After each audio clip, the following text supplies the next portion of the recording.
Altro che primo maggio, l'Italia in Europa per occupazione agli ultimi posti. A festeggiare, secondo la CGIA, saranno circa 22 milioni e 500 mila italiani, lavoratori dipendenti più autonomi, e sebbene gli ultimi dati presentati ieri sulla disoccupazione dall'Istat ci dicono che le cose stanno migliorando, il nostro paese continua a registrare dei ritardi occupazionali molto preoccupanti. Purtroppo abbiamo che il nostro paese registra un tasso di occupazione molto molto basso, solamente la Croazia e la Grecia hanno livelli più bassi di quello dell'Italia, tutto il resto d'Europa ovviamente viaggia su livelli molto più elevati.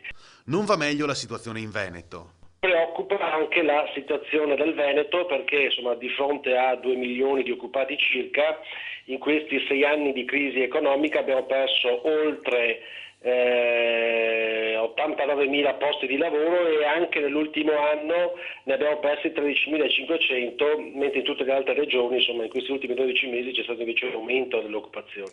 Sarà un primo maggio ancora una volta all'insegna delle polemiche con i dipendenti della grande distribuzione dei centri commerciali costretti anche nel veneziano a lavorare. Noi crediamo sia sbagliato perché poi abbiamo visto che tra l'altro le vendite e diciamo, gli incassi in queste giornate sono molto molto contenute e solamente si creano solo grossi problemi ai lavoratori che ovviamente sono fortemente penalizzati.